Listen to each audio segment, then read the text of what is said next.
So there's intelligence, right? If you can create something that didn't already exist whilst using your knowledge, that to me is a sign of intelligence. And so I want to be able to, I have loads of ideas, Stephen. Some of them might be stupid, some of them might just, be completely irrelevant, but I'm full of ideas, right?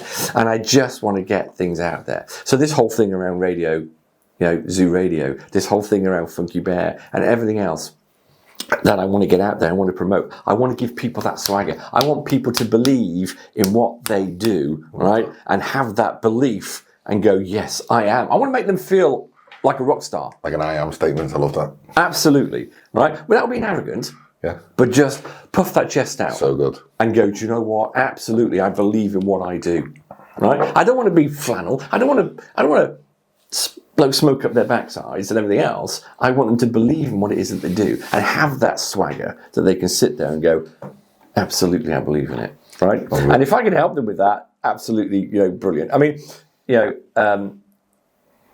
I was saying, again, I don't want to sound too sort of arrogant here, but it's like when I was doing that podcast over in Spain, and I was saying to the people basically, you know what, I can be a star maker. I'll make you guys sound and feel the best you ever can, right? It's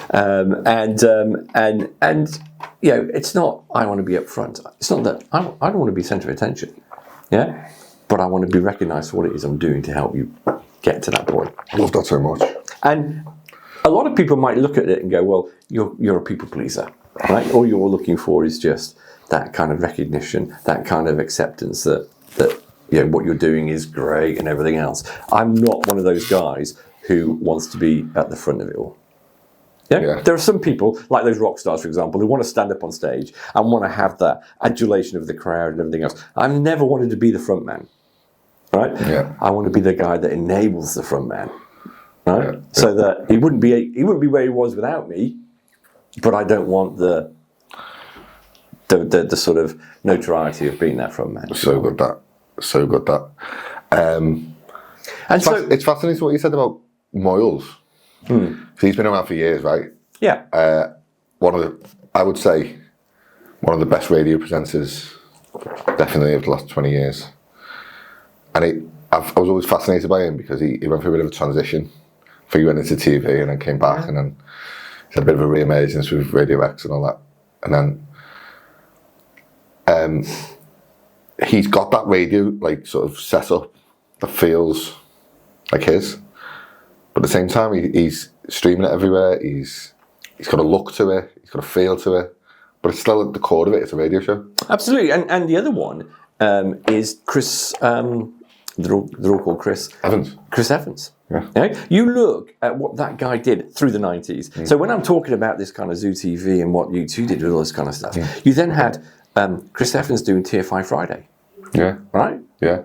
What a great show. It was a disruptive. I want to be a disruptor, right? I want to be someone that sits there and goes, actually, he's known for being different, right? Chris Evans was very different.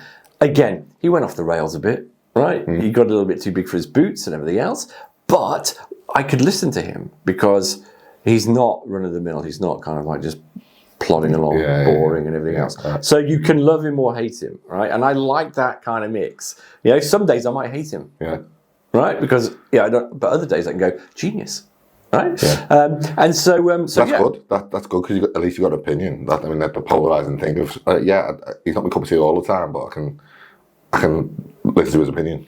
Yeah, absolutely. And I think we're getting to the point.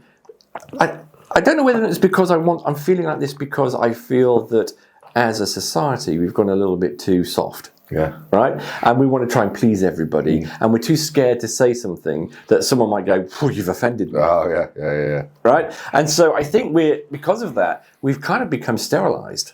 Yeah. Right? And so we're too clean. Right? Yeah. And I heard a quote from Ricky Gervais when I was watching him on something.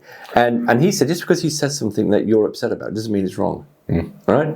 If you're offended by what I say, do you know what? That doesn't mean I'm wrong. Yeah, absolutely. And so I think I want to get to that point. But 15, 20 years ago, that wouldn't have been a thing anyway. No. So if you've got one opinion and I've got another, I'd like to think that we could have a conversation where we could find common ground on it, and that's just political discourse, right? Generally.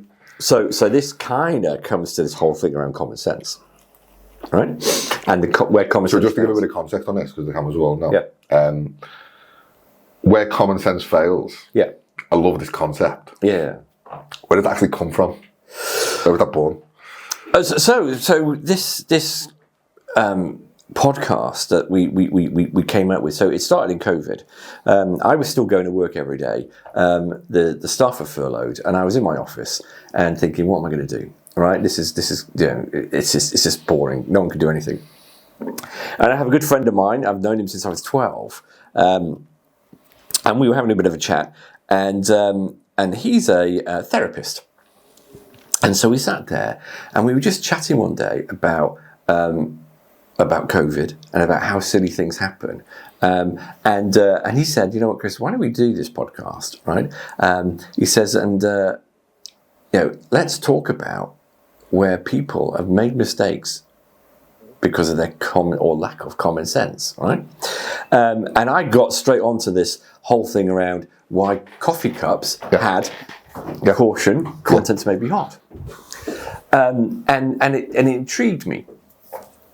And it was because in America, a lady went to McDonald's drive-through, got a coffee, put it between her legs while she was driving, ended up stopping sharply, and the coffee spilled over her lap. And she sued McDonald's because they didn't tell her that the contents of the coffee was hot.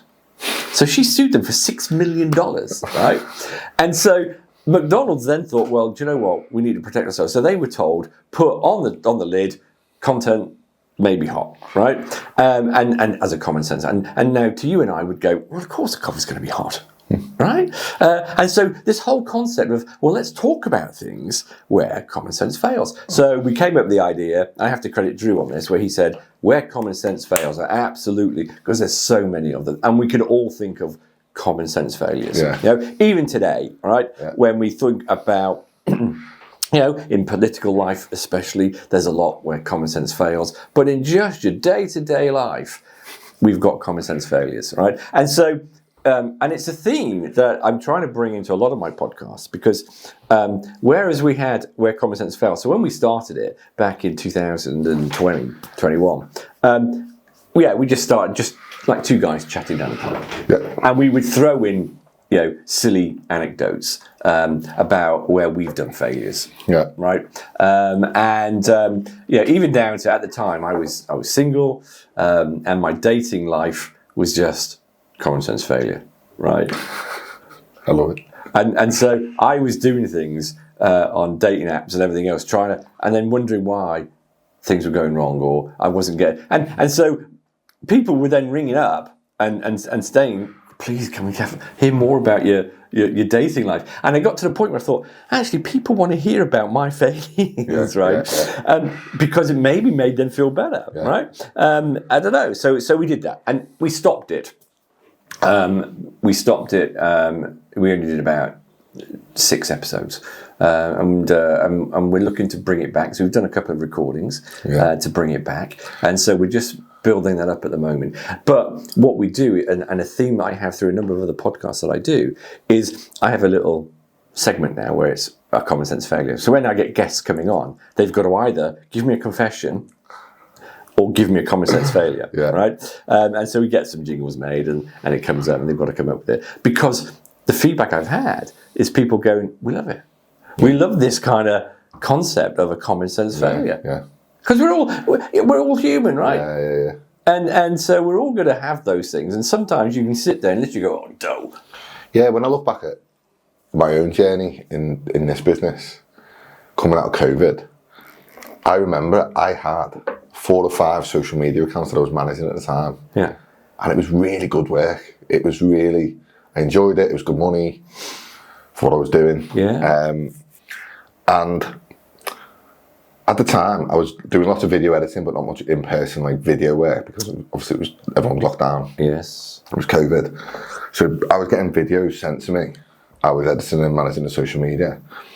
And I thought after COVID, everyone is going to want to rush back out, get back to work, and everyone's going to want videos, everyone's going to want content, everyone's going to want podcasts, So I dropped all the social media stuff and went back to doing videos. Quickly realised no one had any money. Yeah. All the marketing budgets has been slashed, and I was left twiddling my thumbs, going, I've basically dropped all this really enjoyable work, really good work, for work that was non-existent. Yeah. And when I look back, I was like, how didn't I realise that at the time? Like, no one was like willing to spend any money, or it seemed. And what I quickly realised was, with content stuff, people just quite like making content and being creative. So not everyone who I anticipated working with when I was doing all my sort of avatar stuff and marketing stuff, not everyone needed that in-person thing of like, they were quite happy to create a video by themselves, or they were quite happy to do something. And when I look back at that, it was such a missed opportunity for me to build a social media aspect of it back then. That common sense failed me then. Yeah. Honestly, it's every day. Every day you can probably sit down and go, do you know what, I wish I'd done this, or I wish I'd done that. And it's interesting when you just touched on something there, which again, so a very quick little background about me is, so it's now coming up to 2 years since I got out of IT. So I had a little IT company, and I sold it. I've been doing IT for 35 years. I was getting bored, right? But I'd built up a lot of knowledge. Right, a lot of different areas. I wasn't the specialist in one particular thing, and so I sold it. Here's my common sense failure, right? So when I sold it, I could have carried on a contract basis with the company that bought me, or at the time they just went, "We'll just pay you more money, Chris, and can you bugger off?" Yeah. Right. And so I kind of sat there and went, do you know what, that sounds great. I'm going to bugger off. And that was me sitting there on the Monday morning after I'd sold it on the Friday. So the money went through on the Friday, and I'm sitting on the Monday going, you know what, the phone will ring, they won't be able to survive without me. I built this business up for the last 14 years. Dead. Silent, right? No one was calling me. So my common sense failure at that moment of time was not preparing for that next stage, right? And so I just assumed, right, as I've always had. I mean, I remember my bank manager when we were doing, had the business, he used to sit there and say, Chris, you've got a great business, right? It's doing really well. You're making all this money, blah, blah, blah. How have you done it, right? And I used to sit back and go, I have no idea what I have done. I have no idea how I've done it. And I do a lot with music. That means a lot to me, right? And I used to sit there and say, do you know what? There's a song by Talking Heads called Once in a Lifetime. And there's a line in there where he says, how did I get here? Right? And that's me. I kind of sat there and went, I don't know what I've done. I don't know how I've done it, but it's working, right? So there's my common sense failure, because a lot of people would say to me, where's your processes? Have you got it written down? And and I used to think, no, I've got nothing, because you know what? It just happens, right? And maybe that's why I wasn't as big as what I could have been, right? And so now, just to play devil's advocate on that, maybe that's why you were a success in the realm that you had. You don't know. I mean, and so going back to the common sense failure thing, so I did that. And then someone at the BBC heard it and said, who produced it, right? Because it sounded quite professional. And I was like, did it himself, right? I literally just bought the best gear I could, watched a few YouTube videos, and had a half-hour session with a guy called Music Radio Creative. This guy called Mike, and he taught me how to use Adobe Audition. Yeah. And I just learnt it. I just sat there in all that time in COVID and played around with it. And so fast forward 5 years, when I'm sitting twiddling my thumbs, I've done my trips around the world, and I sat there and said, right, now I need to do something. That's when someone came to me and said, I need some help with a podcast. Can you help me? And I just went, do you know what? Why not? I'll dust off my equipment and I'll see what I can do. The reality is, and I'd be interested to find out this maybe from you. The reality is no one wants to pay for this stuff because they've all got their mobile phones. Yeah. They all think they're creators, right?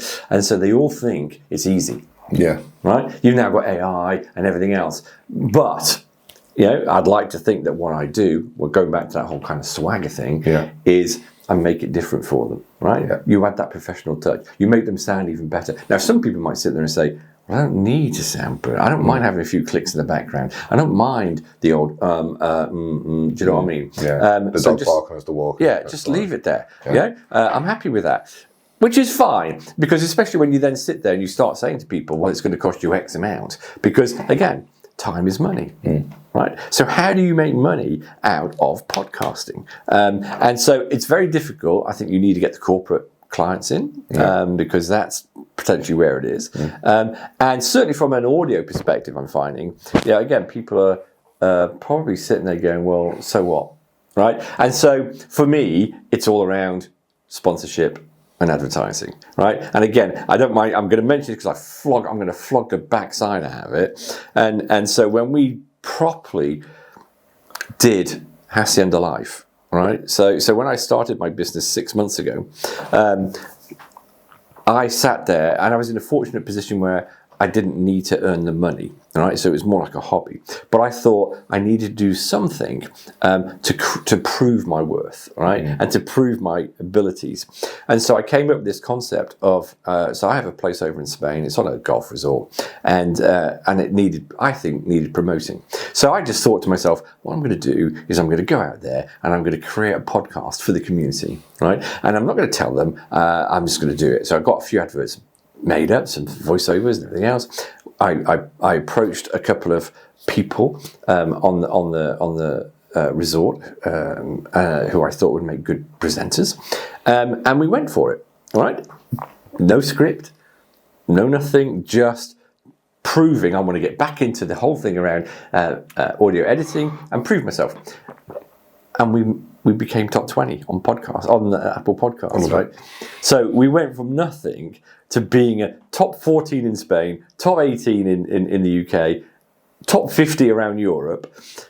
And I kind of sat there and went, how the hell have I done? Now, I didn't think much of it at the start, right? I remember getting emails coming through saying you're number 30 in Oman. And I used to giggle and say, well, what does that mean, right? So what? And how many episodes is this? This is like 3 episodes in. Wow. Right? I'm thinking, how on earth are we? And so I remember going around to people going, do you know what? We're number 30 in Oman. And we'd giggle about it. Go, what does that mean? Right? And then I got the note, you're number 14 in Spain. And then you're number 18 in the UK. So all of a sudden now I'm starting to think, we've got something here, right? And then I did my research and found out that actually to get into the top 100 is massive. Huge. It's hard, right? And so when you look at all of these people that are doing their podcasts out there, why are they doing it, right? Because is it an ego thing? Is it just to try and get your voice out there? Because I think you told me that if you do 21 episodes or something, then your class is like the top 20% in terms of volume? Yeah, so if you do 21 episodes, or the equivalent of 4,000 watch hours, or 4,000 views, which is roughly what, 40 viewers per podcast, or 40 listeners per podcast, you would technically be in the top 1% of podcasters in the world. That to me sounds like a very, very low amount of work to get into the top 1% of anything. What if you do one podcast a week? It's 5 months' work. It's not massive amounts. And when you dig into it a little bit, that 1% is actually quite a large amount of people, because there's over 3 million podcasts in the world. There are more, 30. There's 29 million episodes. Yeah, right. Which is mad, right? Like, so when you dig into this stuff, it becomes okay. There's creative here. There's an audience here for everyone. There's money to be had in advertising, sponsorships, like you said. And more and more people's consumption habits are changing towards audiobooks, Spotify, Apple Podcasts, YouTube. other channels, and it's only just really starting. That's, to me, like a real tell-all, really. Now, well, I think it's really interesting what you say as well about consumption habits. I mean, for me, I will happily sit there overnight and watch an hour of Colin and Samir on YouTube, some of my favourite creators. I'll happily go for a long dog walk and put an audio book in, or listen to a podcast. What I'm doing less and less is watching feature-length films. One of my guilty habits is watching a box set on Netflix. Okay. Well, it's not a guilty habit because I feel like you should never feel guilty about a pleasure. Yeah, no. So it's not a guilty pleasure. It's just a pleasure. You should never feel guilty about pleasure. But yeah, like, I mean, whatever way you skin that cat, people are consuming it, right? So my take on that is because I'm very similar to you, right? So I will listen. I find myself consuming more YouTube, right? I have a passion for cars, all that kind of stuff. So I can't. I've said before, I can't watch podcasts, right? Because I just don't. Anyway, but my take on it is, and why the rise in YouTube is, I'm feeling that people think they can monetize YouTube. Right? Because, you know, if you get a following, if you get 1 million views, you're all of a sudden getting money for it. Doing that on an audio podcast where you don't really get much for it, if anything. Right? So I think people see that. And again, you get a lot of these influencers sitting there going, do you know what? Yeah, do this, sell this course, whatever it might be, you know, to try and get people to believe that you can make money out of YouTube. Yeah. I mean, I've got 3 accounts on YouTube that have been monetized, and then I've got to admit, for the amount of effort that goes into it, it's pennies really for what we're doing, that we're getting. But even that, 4,000 watch hours and 1,000 subscribers, to me, it's like a lot. It's quite a lot, right? So, yeah. But when you do the math on it and you reverse engineer it a little bit, you go, okay, if I make 100 episodes and I get 40 viewers an episode watching for 1 hour, then that's it. The problem comes with that is that no one sits there for an hour, really. So they might watch 5-10 minutes at a time, possibly. A lot of consumption is going on to short form. So you got YouTube Shorts, you got Reels, you got TikTok. So that's another thing you got to consider. So it becomes hard. And that's just tier 1 of monetization. Like, to get to the higher levels of monetization. Well, I think a lot of it, and you just touched on it then, I think a lot of it is what's in it for me, right? Yeah. So as the consumer, why? Why do I want to spend an hour watching it? Whereas at the moment, what I'm finding is people are doing short interactions, right? So those shorts, those 30-second trailers, they'll consume lots of that. And it's as if our attention span, certainly in the younger people, the attention span isn't there. Yeah.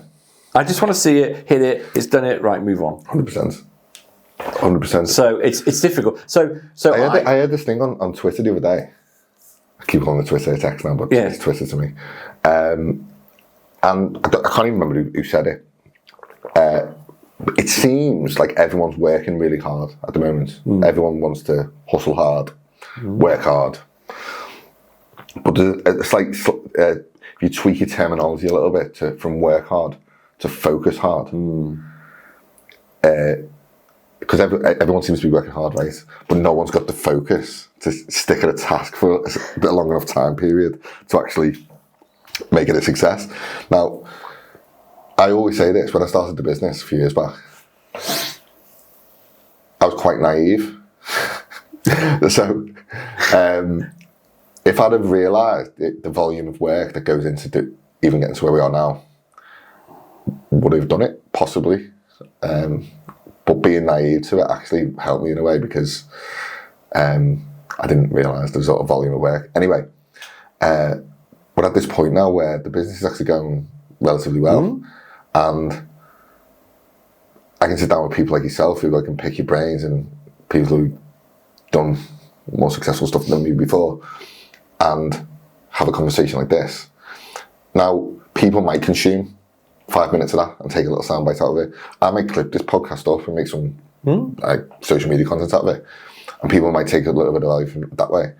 But in terms of like how we make money out of podcasts, realistically, I say this to people who start podcasts, it's got to be a bit of a labour of love for you, because it's not going to just, unless you just go seriously viral overnight, which is, I suppose it could happen, but very rarely it happens. And even if you do go viral overnight, there's probably, it's like that old terminology, what the 10-year overnight success. People think it's an overnight success, but you don't see the graft with. And you know what, you're so right there, Steve, because and on that, that's a very interesting point, right? Because again, I don't know whether you'd class this as a common sense failure, right? So you take again where I was 2 years ago, and in our industry, people like me were earning £1,000 a day in a business, right? So you're earning £1,000. Well, the business was doing £1,000 a day for consultancy. You get 5 guys. It's a good little revenue earner, right? And then so you come from that world, right? And then you go into the podcasting world, right? And to do my podcast on Hacienda Life, right, which was an hour long, I would have done probably 2 hours recording, 2 to 3 hours editing. It's probably a 2-day exercise, right, to get that whole thing out there, right? Now that's, in my old world, that's a $2,000 for my time, whereas now I'm doing it for peanuts. Right? Yeah. And so you sit there, and to the outside world, and again, it depends where your values are, because if you value success on how much money you earn, right, then you'd sit and go, why would you do that, Chris? Why would you even go from something that was earning that to this? And it comes down to, what you enjoy, a labour of love, right? And also, I think it's my inner creative, right, that I want to do it, right? And so I'm prepared to sit there and go, I don't mind having that overnight success, right, of spending 5 years editing to try and get a top 20 podcast. I love that. I love it. I love it so much. Right? And when you analyse like that, you've just hit the nail on the head. It's taken 5 years, really. Yeah. Right? Yeah. To sit there and go, oh, I've had a top 20 podcast. Yeah. Right? And there's me going, it was my first podcast, properly one that I've done. Well, it isn't, because it's taken that 5 years of training and testing and iteration and iterations and to get to that point, right? So no, absolutely, you get that. But I'm going to persevere, right? I'm going to persevere at it. Like I said, I want to flog the arse out of the fact. So I suppose the question leading on from that is, with your business head on now, with, like you say, sponsorship, advertisements, and I suppose people will get value from this if they're just starting a podcast. Where would, with your business head on, what's your sort of aim to sort of get them sponsorships in and advertising methods in? Would you say it is more corporate? Absolutely. Absolutely, because an individual or a couple of people who are starting out in the podcast world, and you say to them, realistically now, Steve, if you were to sit there and say, in order for you to edit someone, record someone, edit, publish it, upload it, and everything else, let's say an episode, it's going to take your time, let's say a day. It's going to take a day of your time, right, for every episode. And realistically now, you want to sit there and say, let's say it's 500 quid, right? That's being cheap, right? But let's say it's just 500 quid to do that of your time a day. Now you go to a couple of people who are thinking, let's just create it, 500 quid, do it myself, right? That's what they think, right?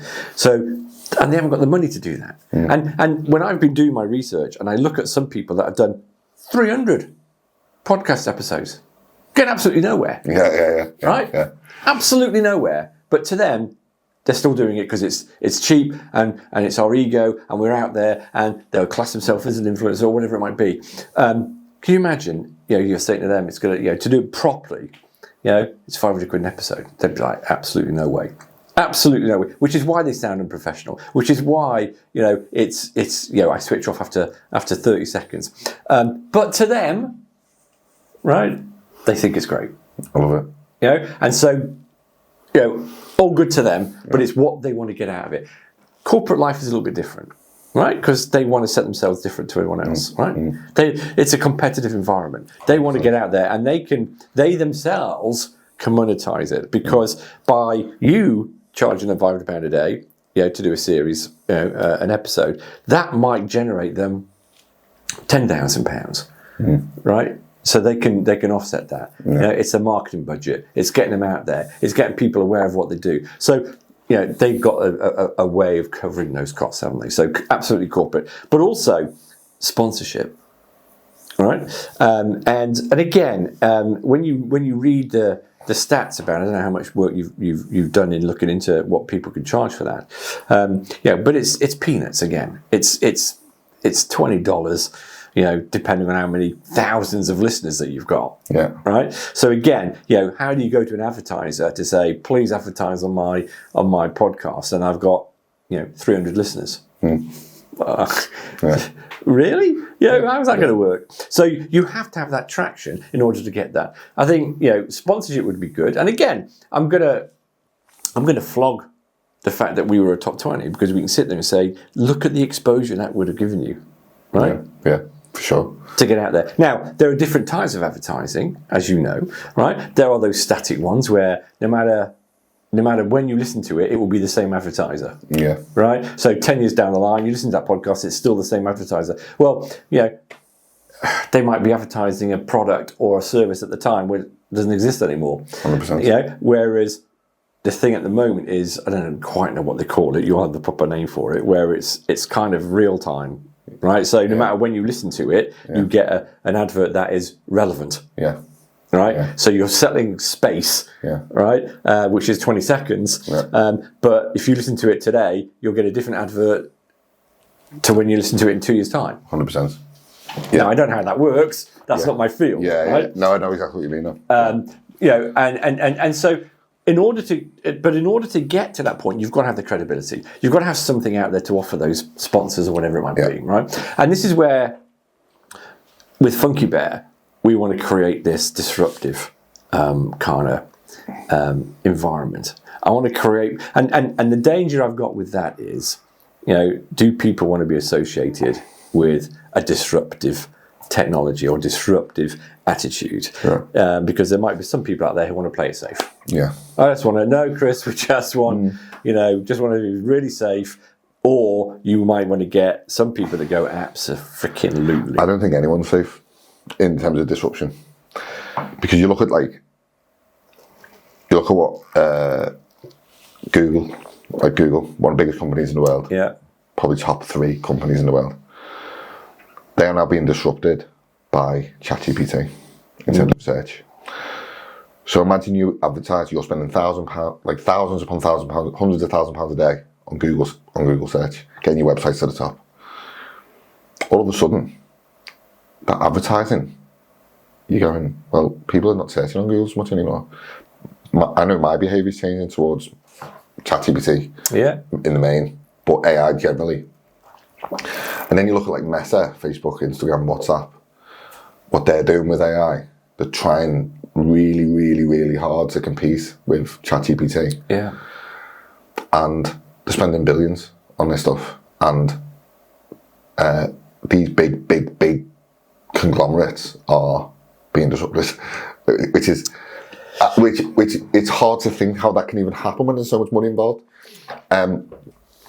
With that said, I am fascinated by that thing of disruption, because I actually think it's a positive in a way, because people have this like shiny object syndrome, right? So when people come and disrupt something, it's like, well, why is it being disrupted? Like, is there something wrong with this thing, like that I've been using and trusted for so long? Now, some people will just get stuck in the mud and just. It's like the example I always give is like everyone's got an iPhone, right? Or everyone's got like a smartphone. But if I just refuse to update it, refuse to get the upgrades over time, for the few upgrades, like it's fine. Yeah. But if I started like an iPhone 6 or 7, like I won't be able to use it anymore. And over time, like my parents who are pushing 70 now, I mean, they'd struggle to send an email off the phone. Yeah. And like me approaching 40, I don't want to be that 70-year-old who doesn't know how to send an email. But it's not going to be the email anymore. It's going to be AI.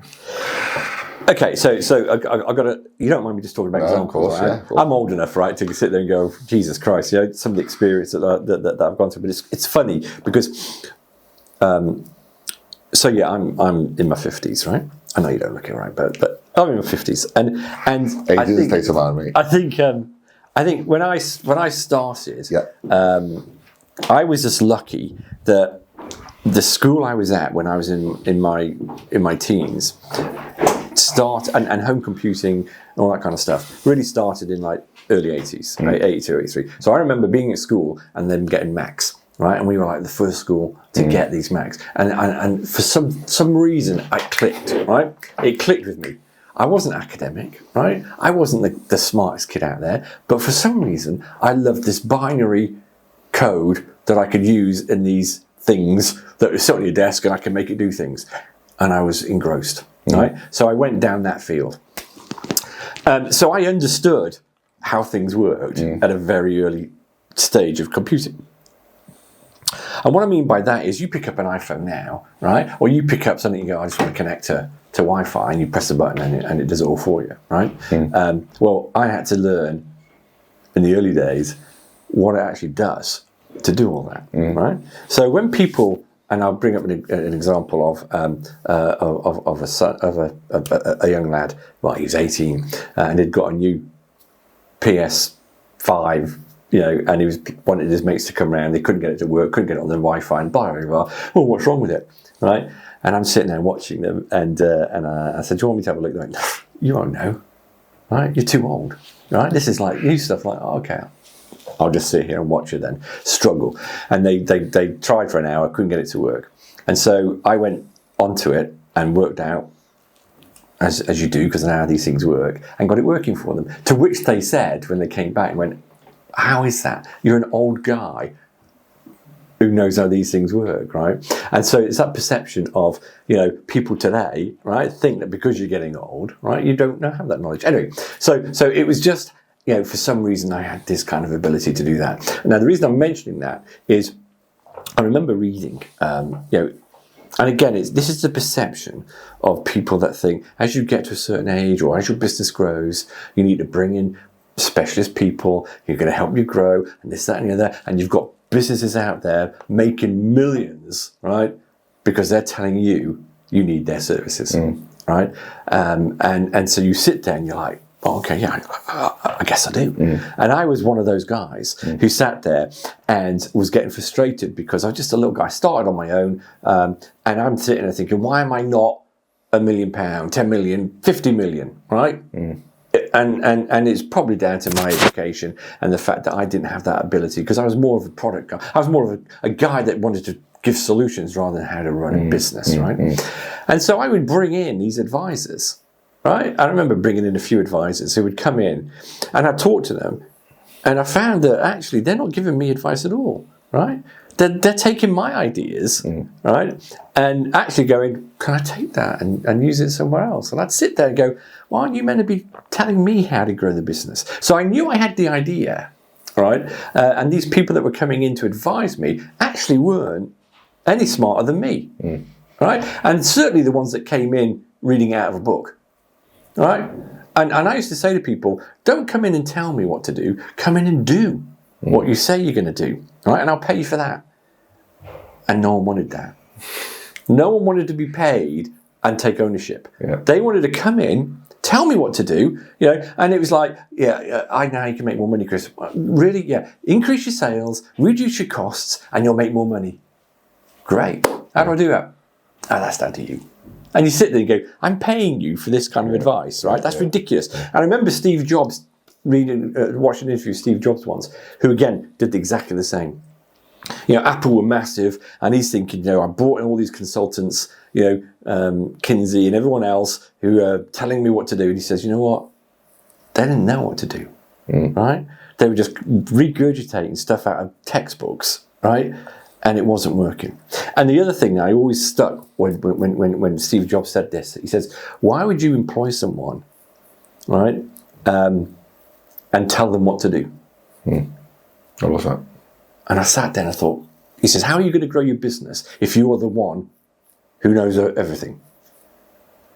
And I thought, do you know, when I thought about it, I thought, absolutely. Why? So why would I employ someone who doesn't know more than me? Because I'm not going to grow. How am I going to grow the business if they don't teach me what to do? So I want to pay you to teach me to grow the business. All right? And it's really hard. And I found this, in the business I had. I never had deep enough pockets, but certainly, the people I used to bring in, I would treat them with respect and hope that they would just do certain things. Yeah. But it doesn't always work like that. 100%. Right? And all of a sudden, I was going from, I started losing the desire, because all of a sudden this baby I'd created that was growing into being a teenager, I was having to still wipe its feet. Yeah. Right? Rather than sort of, and so it was taking me away from creating things. It was taking me away from producing stuff, because I was now having to mop around other people, and maybe that's what you end up doing when you're running a business. But for me, that's where I started thinking it's not as much fun as it used to be. Right? Yeah, I get that. And so going into podcasting now, I love it because I create it, I help produce it. What I'm finding is when I go to people to say, come on, let's create a podcast, and I'll record it for you and everything else, what they're actually finding is, can you do it for us? Can you be our host? Can you come up with the ideas? And all of a sudden, I don't mind doing it because I'm still young. I'm like a little, young kid running around going, I want to please everybody. But it struck me, Steve, about that creative side of things, right? Because a lot of people will sit there and they might have an idea, they might have a big idea, but they don't know how to execute on it. Oh, yeah, that's literally it, isn't it? But it always baffles me as well how many big ideas don't get actioned because they either don't know what to do, or they leave it too long that they kind of don't think the idea is worthwhile anymore. Well, and again, I'm bringing it back to me again. So in my corporate world, this is so valuable to people listening to this. Well, in my corporate life, I used to, and again, I don't know how, and maybe other people saw stuff in me that I didn't see, or I didn't know my true value at the time. I used to work for some big organisations, and I always had to get up and do the presentation, right? And I'd be presenting in front of thousands of people, and they used to call it the graveyard shift, right? Which was just after lunch, right? Because typically, no one wanted to do that slot because people were just coming back. They've just had something to eat, a bit tired, just something like that. And so, if you got that shift, you were always like just going to have a crappy response. But for some reason, and I used to sit there and go, and I used to sit through thousands of presentations, and it would literally be people reading the PowerPoint. And I used to get so frustrated because I go, "You cheeky son of a gun! You're asking for my time to give up my time in work to come and listen to you and your storytelling, right? I'm sitting in this audience and all you're doing is reading what I can see on screen, right? In which case, why don't you just send it to me and I'll read it in my own time rather than me having to sit here and listen to you reading off a freaking script, right? Yeah. Hated it. I hated that presentation. So again, when I used to present, right, I wouldn't use my PowerPoint to read off or whatever. I would sit there and I would just gauge the audience. You've got to know your subject, right? But I would think, well, that's just what you do. And for some reason, I started getting all these slots just after lunch and everything else because people were going, he's entertaining, right? And we love listening to him. But I would never be any good at run-throughs. So I remember I worked at a company called Sage. And their marketing team used to sit there, like, Chris, we're doing a run-through now. And I'd stand up and I'd go, right, again, be on this big stage. No audience, just the marketing people. And they'd go, right, can you just go do your presentation? I'd go, well, I'll probably say this. And they went, no, whoa, stop. You can't do that, Chris. What do you mean I can't? No, we need to know exactly what you're going to say. Why? Well, because we've got timings and everything else. Oh, don't worry about the timings. I will time it, well, but I will say depending on what reaction I'm getting from the audience. Yeah. If they're falling asleep, I'm not going to carry on rabbiting on about stuff that's boring to them, right? And I'll change it and I'll mix it up. A little bit like, can you imagine a stand-up comic getting a bit of feedback from the audience? You'll change it. So I remember this particular marketing team used to hate me, and they'd sit there and they'd go, "You can't." So I'd of course pretend to run through it, and then the next day it'd be completely different, right? And they would be sitting in the sidelines watching but then at the end of it, after the end of the 3-day conference, the person who got voted the best presenter by the audience would be me, right? And so they'd sit there and go, "I don't know what it is," right? But you freaking get... I got the nickname of the Maverick, right? Because I would just go off. And so, I don't know.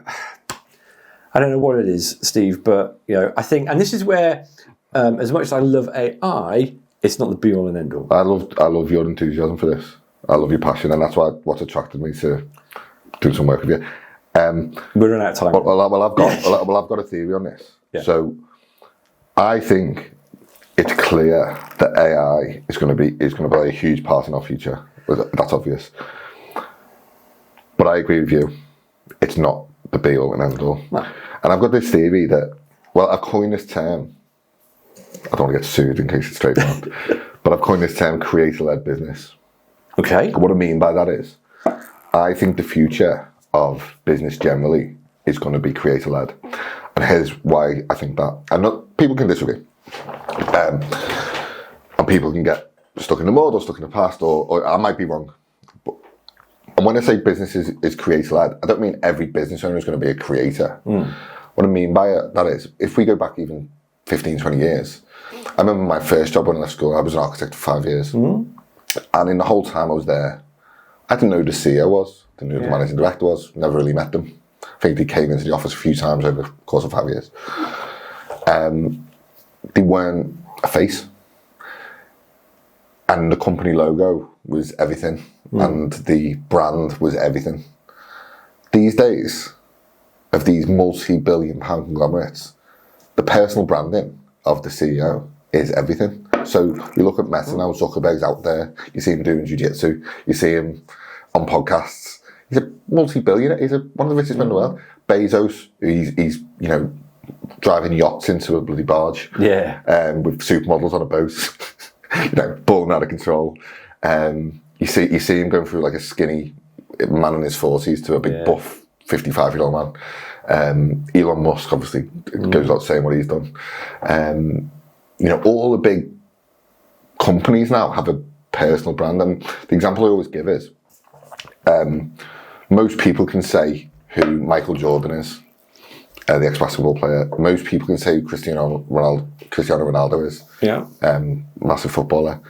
He's got a bigger personal brand than the club he plays for. That was unheard of back in the day. So in that sense, it's flipped from, we don't have to necessarily approach businesses to get leverage.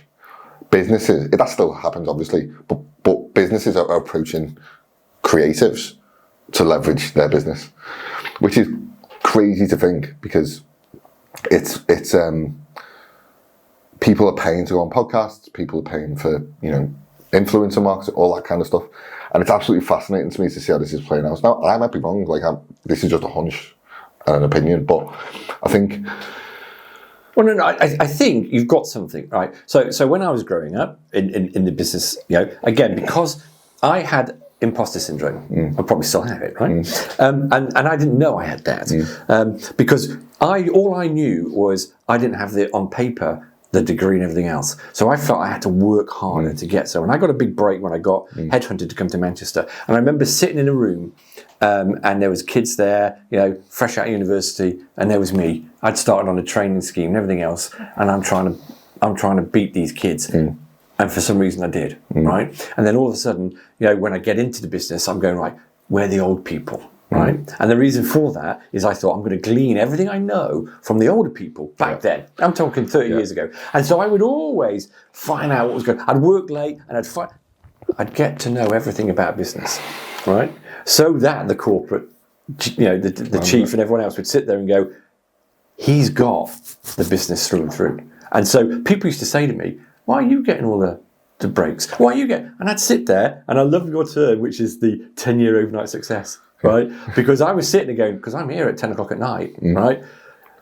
Doing stuff, right, whilst you've buggered off, right? And I used to see a lot of people, through my working career, sit there and go, I'm not doing that job unless you pay me, right? Yeah. And I go, well, you haven't got the skills to do that job. Yeah, I don't, but I'm not going to do it until you pay me. And I was of a different approach. I would go, I'll prove myself and then ask you to pay me.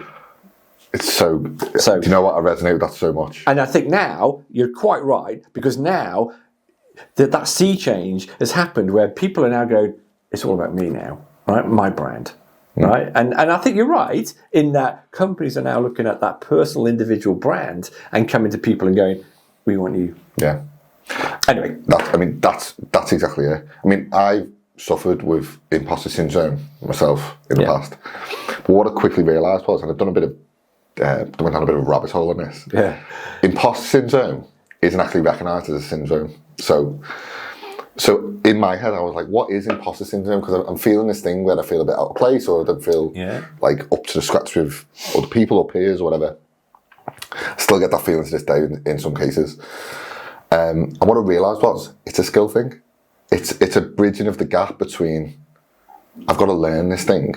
And what I quickly realised was the barrier to entry to any new thing that you do is being a bit shit at the start. Like, I've got a 4-year-old and it takes to football on a Saturday. Yeah. And it's terrible. Yeah. But the barrier to entry to that, for him to get any good at football, you'll have to be a bit shit now. Yeah, you've got to start somewhere. Yeah. So when I started doing videos, I thought it was a dog's bollocks at the start. But when I look back at them videos now, if I scroll back a few years, I mean... It's the same with me with Common Sense Fails. If I was to listen to that again now, I'd be sitting there going, oh my God. I know. Right. But that's the learning curve, right? Chris, it's been an absolute pleasure. I appreciate your time as always. For anyone watching this, Funky Bear / Content Room, we're going to be doing some good stuff together, I hope. I hope so. Yeah. Yeah. One of the other things I wanted, by the way, an idea. Maybe I shouldn't give you all these ideas out there. But I was thinking the other day. It got me thinking. We don't gatekeep on this podcast, Chris. When you, because you're expanding hugely, right? And I was thinking about when he gets his new studio over in Bramley Docks. I've touched on this already when I said about the confessions and my common sense segment. And I sat there. I thought, you know what? What would be great would be to have a little confessional booth, right? Just in general, just in the general office, right? And have it so that anyone can just walk in at any time of the day, right? Don't need to know who they are, and they walk in from an audio perspective, not video, press a button and confess, right? And then at the end of the day, we have a load of content from people that have come in, right? We don't know who they are, they don't know what they've done, but we can then use their confessions as part of the broadcast. And I just thought that would be great. Again, a bit disruptive, right? A bit jokey, a bit of fun, but just say, there's the confessional room. Right. So good. I'd like to think that we can maybe do another. We can. A few of them, right? Because we've got loads to talk about. Chris, firstly, I appreciate your time. I value your time and friendship, and I'm really looking forward to what's to come. If anyone is out there who has enjoyed this and want to take a bit of a deeper dive on Funky Bear or anything like that, what's the best place they can find you? Oh, right, okay, so you can get us on our Insta. We are Funky Bear Productions. We have also got the website, which is funkybearproductions.com. There's the two easiest ways to get in touch with us. Brilliant. Watch this space if you're watching this, because we are going to be making some big moves. I'm pretty mind blown by that. So I do appreciate your time. Thanks for your time. That's all. It's been great. Thank you.